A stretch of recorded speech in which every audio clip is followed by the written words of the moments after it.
The Economist.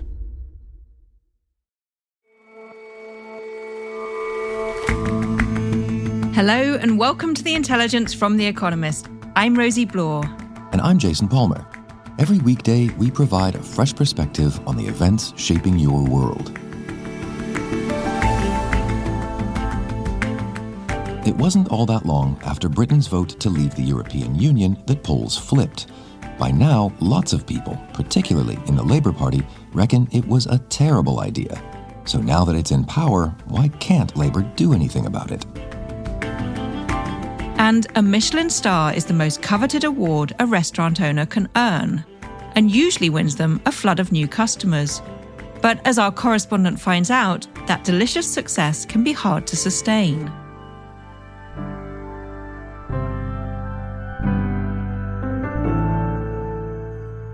But first,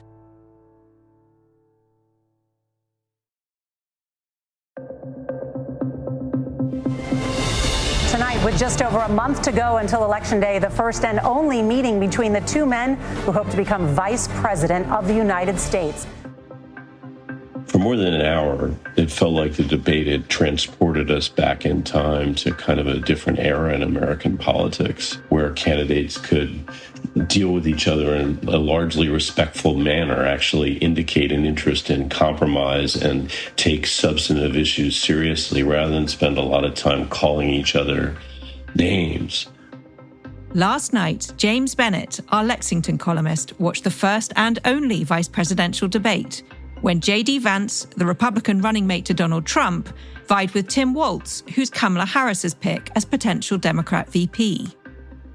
But very late in the debate, all of a sudden, the subject of January 6th and election denial came up. And I think that jolted us all back to reality with a very abrupt reminder of who J.D. Vance's running mate is and what exactly the politics he represents has meant for the state of discourse in the country. James, before we get to that jolt of reality late in the debate, tell me what each candidate wanted to accomplish last night. So let's take J.D. Vance first. What did he need to show viewers? J.D. Vance came into the debate as, according to the polls, the most unpopular vice presidential candidate in recent American history. And I think one major reason for that is that he has got one persona, a very online sort of trollish persona that's apt to say provocative and even nasty things about childless cat ladies and so forth. And recently, his willingness, even eagerness to spread unverified rumors about the behavior of Haitian migrants in Springfield, Ohio, that have just convulsed that town. We really saw none of that J.D. Vance in this debate. Instead, he presented himself as a very reasonable, highly eloquent, skilled spokesman for Donald Trump's movement. The 4 years of Donald Trump's presidency have never sounded better than they did as described by J.D. Vance in this debate. Inflation was low, take-home pay was higher, and he saved the very program from a Democratic administration that was collapsing and would have collapsed absent his leadership.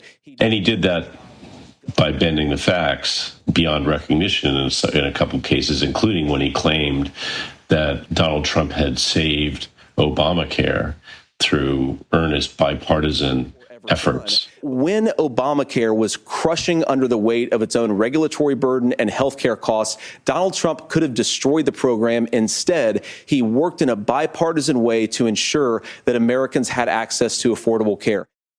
And how about Tim Walz? What message did he want to get across? Tim Walz entered the debate in a very different political position than J.D. Vance, as, in fact, the most popular right now, according to the polls, candidate out of the four in this field. Although I don't think he's terribly well known, he projects this appealing, avuncular, down-to-earth persona, and he demonstrates a lot of optimism, energy on the campaign trail. But truth is, unlike J.D. Vance, he hasn't exposed himself to really adversarial interviewing or much interviewing at all. And I think that showed. He seemed a lot less confident a lot less poised. He got off to a really weak start, I thought, on the very first question. It's kind of a strange question about whether he would support a preemptive strike on Iran. Governor Walz, if you were the final voice in the Situation Room, would you support or oppose a preemptive strike by Israel on Iran? You have 2 minutes. But he looked just kind of terrified by the question, and I thought stumbled around a bit in trying to answer it. Well, thank you, and thank you for those joining at home tonight. Let's keep in mind where this started. October 7th, Hamas terrorists massacred over 1,400 Israelis and took prisoners. Israel's ability to be able to defend itself is absolutely fundamental. Getting its hostages back, fundamental, and ending the humanitarian crisis in Gaza. And he often spoke in sentence fragments, pronouns without antecedents, sentences that were a bit cryptic and didn't go anywhere, whereas J.D. Vance just reeled off complete paragraph after paragraph. Although Tim Walz did get more sure-footed as the debate went on. On the question of abortion rights, I think he succeeded in speaking powerfully about the cost to individual women of the abortion bans that have gone into place in certain states. The fact of the matter is, how can we as a nation say that your life and your rights, as basic as the right to control your own body, is determined on geography? But his relative, I think, lack of experience in this kind of debate also showed as he struggled to give tight, coherent answers to some other policy questions. And also follow up and challenge some of J.D. Vance's more fanciful assertions. But James, you mentioned earlier the moment when the debate turned, and Tim Walz did manage to call J.D. Vance on one of his outlandish claims on election denialism. Step me through that. J.D. Vance was really trying to draw what I think is quite a false equivalence between Donald Trump's behavior after that election with what he rightly described as Democratic objections to previous Republican elections, none of which resulted in violence, none of which resulted in a real effort in the courts to overturn the election. Tim Walz did a good job of calling J.D. Vance on that. This was a threat to our democracy in a way that we had not seen. And it manifested itself because of Donald Trump's inability to say. He is still saying he didn't lose the election. I would just ask that. Did he lose the 2020 election? Tim, I'm focused on the future. Did Kamala Harris censor Americans from speaking their mind in the wake of the 2020 COVID situation? That is a damning non-answer. And I think J.D. Vance's refusal to answer that question, his effort to dance away from it by saying, I'm focused on the future, I'm not thinking about the past, a very transparent dodge, was just a real reminder of how trapped the Republican Party is by the politics of Donald Trump and by his lies about that election. And that's what kind of dispelled what had been this very convivial, for the most part, debate where we saw the two candidates, even on a really contentious issue like guns in schools, they were able to find some common ground. We know, unfortunately, that a lot of kids are going to experience this terrible epidemic of gun violence. And of course, our hearts go out to the families that are affected by this terrible stuff. And we do have to do better. And I think that Governor Walz and I actually probably agree that we need to do better on this. The question is just, how do we actually do it? And they seem very pleased to be finding that common ground themselves. I 100% believe that Senator Vance hates it when these kids, it's abhorrent and it breaks your heart. I agree with that. But that's not far enough when we know there are things that worked. I think that aura of conviviality benefited J.D. Vance more than Tim Walz. And I think really helped J.D. Vance project the image he was trying to project. And it wasn't until the very end of the debate, really, that Tim Walz, in a sense, maybe realized he was letting Senator Vance get away with this and put a stop to it. Fascinating stuff. So what would your assessment be? What do you think this debate means for the election overall? And do vice presidential debate performances have an effect on who wins the presidency? The snap polling suggests that most people thought it was a draw. I do think J.D. Vance turned in the stronger performance. Interestingly, though, it also suggested both candidates improved their favorability with voters. In other words, voters emerged from the debate feeling better about both men, which maybe that's a hopeful sign that politicians might take a lesson from that and aspire to have slightly more substantive debates in the future with less name calling. I think the reality is that this debate is probably not going to have a major impact on the course of this campaign, though. I don't think there was any great triumph or terrible mistake made by either candidate that's likely to benefit either on the one hand or haunt them on the other. Thank you so much, James. Thanks, Rosie.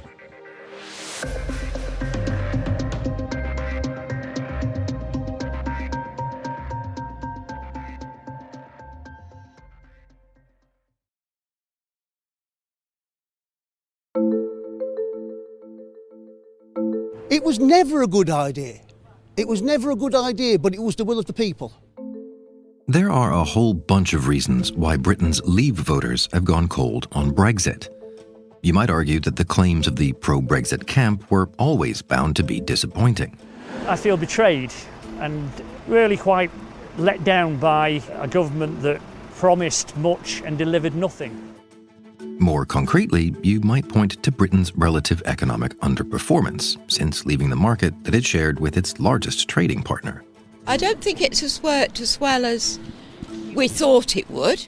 The much-touted tighter control on immigration, well, that hasn't shown up in the migration figures. If anything, many people miss a certain kind of migrant. Doctors stopped coming, and the nurses, we are so down now, it's awful, isn't it? Or you might note that in the end, the divorce was chaotic. It's been an unmitigated disaster.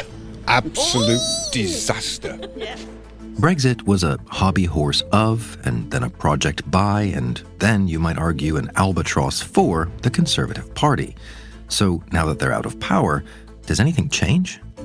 It's fairly clear 8 years after the referendum that the share of British people who think that Brexit was a good idea is steadily falling. Matthew Holhouse is our British political correspondent. But doing much about that fact is much easier said than done. Okay, so 8 years later, now it is a Labour government. What is the government's position on Brexit? The context of this government coming to power is that its supporters include a high majority of people who think Brexit was a bad idea. So 78% of Labour Party voters would opt to rejoin, given the chance.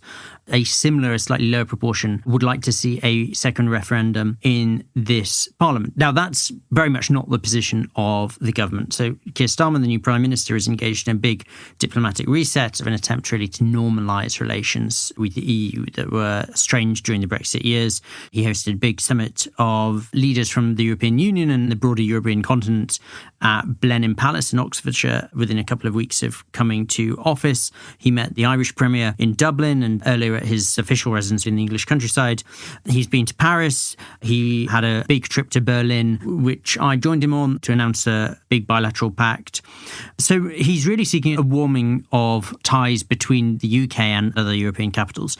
He wants to tweak or change the UK-EU deal that was the product of the Brexit divorce. So the centrepiece of that will be a new agreement around security cooperation. He's also looking for a new agreement that would facilitate the flow of foodstuffs between the UK and the European Union, which would require some sort of high degree of regulatory alignment, the sort of thing that the previous government wasn't keen on at all. So what to read into that, this sort of fence-mending tour on the part of Mr. Starmer? He painted some fairly bright red lines while in opposition, saying that the UK will not rejoin the European Union in his lifetime, nor will it rejoin the bloc's single market or customs union, nor will it entertain a return to the freedom of movement of people. And those bright red lines, which were necessary in opposition, seem to persist in government as well. We do want a reset with Europe, a reset with the EU. That does not mean reversing Brexit or re-entering the single market or the customs union. And what is striking to me is that he's not sought to replace those red lines or add to them a new set of imperatives which would guide the relationship going forward. And the fact that he hasn't done that, some analysts think, suggests that this actually might prove to be quite a limited rapprochement.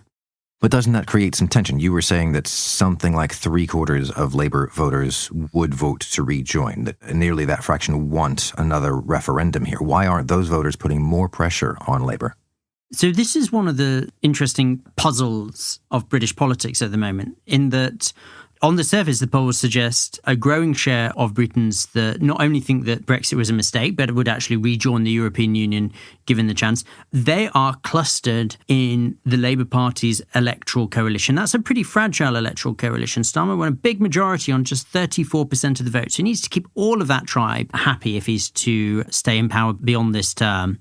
And yet, this movement seems to have relatively little influence on British policymakers. Now, that's partly because the questions are inherently difficult and require the assent of 27 other EU governments and the European institutions. But it is striking that even on things that we know European governments are quite keen on, such as increased mobility for young people, such as Britain rejoining the Erasmus student exchange programme, there is relatively little acute domestic pressure for Keir Starmer to sign up to those. I think part of the fact is that amongst the pro-EU groups in the UK, there isn't a strong consensus on whether they want to go for relatively piecemeal improvements, such as the Erasmus scheme, or whether they want to be more radical and go for the big bang option of rejoin. Also, I detect in the movement a slight lack of the sort of ruthlessness by which Nigel Farage, the figurehead of the Eurosceptic movement, employed when he really was inflicting chaos on the Conservative Party over the Brexit referendum. There is an open question whether at some point you see that similar sort of ruthlessness, that similar sort of focused activism amongst pro-EU groups, though there's not much sign of it at the moment, I have to say. And, I mean, perhaps that is because the government is relatively new. I mean, how do you see these forces changing over the course of the government? For the Labour Party, Brexit was pretty traumatic. They lost lots of their voters over it. It was a pretty unpleasant period in which to be a Labour MP. And so many of them are pretty reluctant to reopen the debate. And it's a new government. So they're trying their hardest to be unified and disciplined behind the Prime Minister. Whether that changes at some point, should discipline within the Labour Party in Parliament erode in the coming years, that's an open question. The other big question is, what do the Liberal Democrats, which were once very, very pro-EU, but have dialed down the rhetoric as they try and win votes in more conservative areas of the country, where do they go on this? And also, they're a small party, but the Green Party has adopted an increasingly ambitious policy on the European Union. They say that they would rejoin tomorrow, given the chance. They are small. They've only got 4 MPs in Parliament, but they are peeling away voters, which Keir Starmer very much needs to hold together. He needs to hold together his coalition on the left and the right. So whether they can exert any sort of pressure at all, that's an open question as well. I mean, hearing all that, you might guess that what's going on here is that political will, widespread now among Britons, to do something more about the relationship with the EU is going to find a way, whether it's in the Labour Party or not. I think this is one of the great to-be-seens of this government. We spent 14 years studying the interaction between the sentiments of Leave voters on the right of British politics. We now have to focus our gaze on an entirely different segment of the electorate, voters who tell posters that they are pro-European. The big open question is whether that latent desire for closer relations with the European Union can manifest as a form of acute political pressure at any point, and how, if it does materialise, how the Labour government responds to that pressure. And I really think at the heart of this is whether that fairly diffuse, dispersed movement of people who regret Brexit can exhibit the sort of organisational capacity and ruthlessness which was seen on the Leave side in trying to drive government policy. Matthew, thanks very much for joining us. Thank you.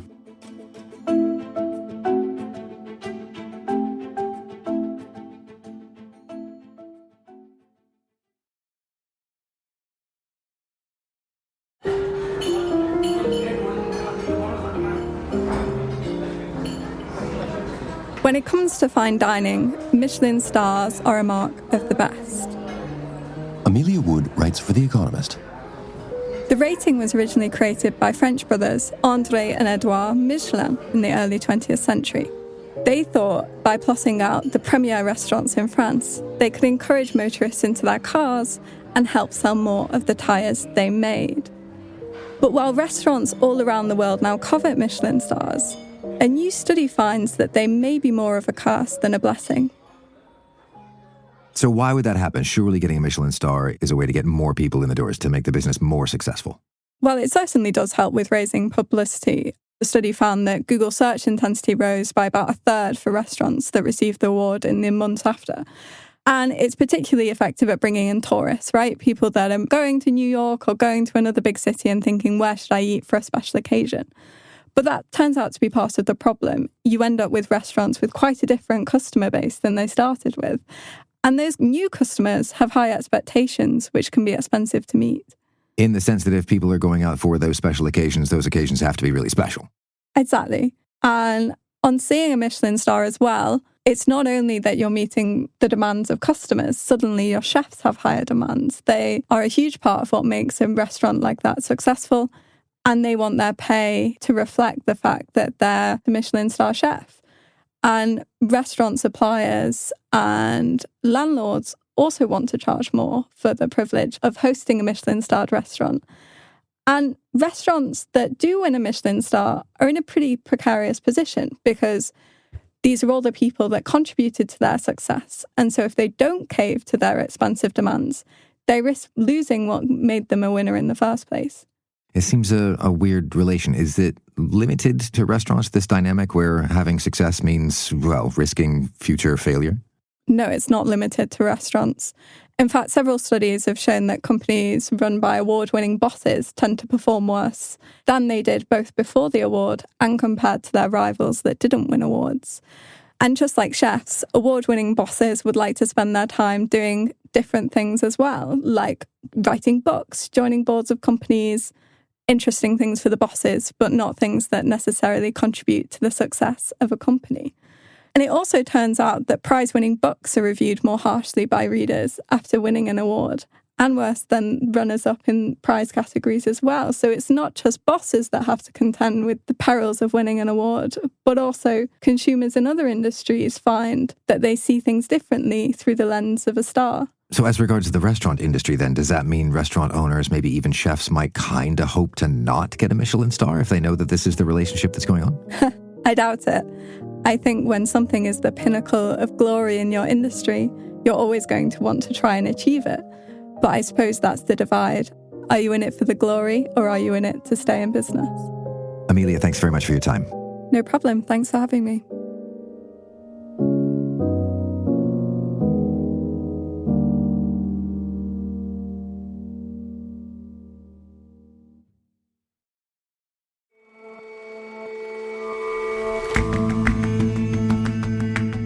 That's it for this episode of The Intelligence. Do let us know what you think of the show. You can get in touch at podcast@economist.com. And don't forget that subscribers can listen to The Intelligence and all our other shows on the Economist app. We'll see you back here tomorrow.